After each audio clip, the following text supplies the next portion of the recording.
देवउठनी एकादशी व्रत कथा।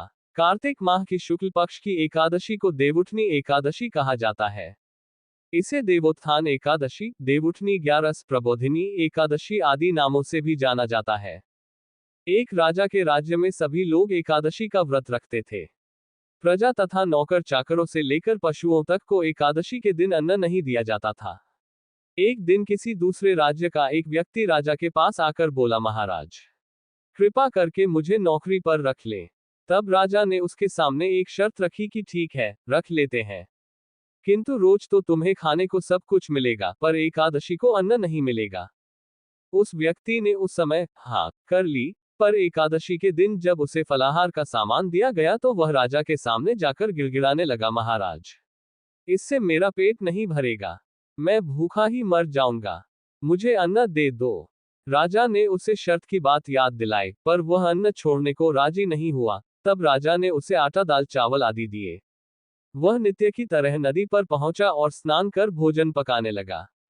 जब भोजन बन गया तो वह भगवान को बुलाने लगा, आओ भगवान, भोजन तैयार है।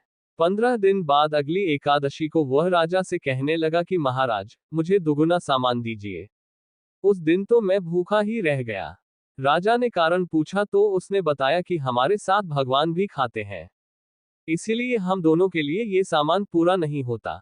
बुलाने पर पीतांबर धारण किए भगवान चतुर्भुज रूप में आ पहुंचे तथा प्रेम से उसके साथ भोजन करने लगे। भोजनादि करके भगवान अंतर्धान हो गए तथा वह अपने काम पर चला गया। 15 दिन बाद अगली एकादशी को वह राजा से कहने लगा कि महाराज, मुझे दुगुना सामान दीजिए। उस दिन तो मैं भूखा ही रह गया।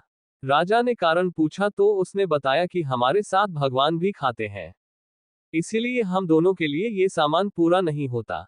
ये सुनकर राजा को बड़ा आश्चर्य हुआ। वह बोला, मैं नहीं मान सकता कि भगवान तुम्हारे साथ खाते हैं। मैं तो इतना व्रत रखता हूँ, पूजा करता हूँ, पर भगवान ने मुझे कभी दर्शन नहीं दिए। राजा की बात सुनकर वह बोला, महाराज, यदि विश्वास न हो तो साथ चलकर देख ले। राजा एक पेड़ के पीछे छिपकर बैठ गया। उस व्यक्ति ने भोजन बनाया तथा भगवान को शाम तक पुकारता रहा, परंतु भगवान न आए।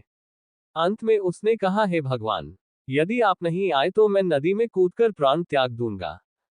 लेकिन भगवान नहीं आए। तब वह प्राण त्यागने के उद्देश्य से नदी की तरफ बढ़ा। प्राण त्यागने का उसका दृढ़ इरादा जान शीघ्र ही भगवान ने प्रकट होकर उसे रोक लिया और साथ बैठकर भोजन करने लगे।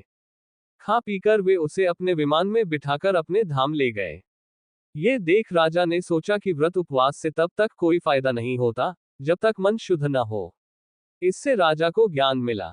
वह भी मन से व्रत उपवास करने लगा और अंत में स्वर्ग को प्राप्त हुआ।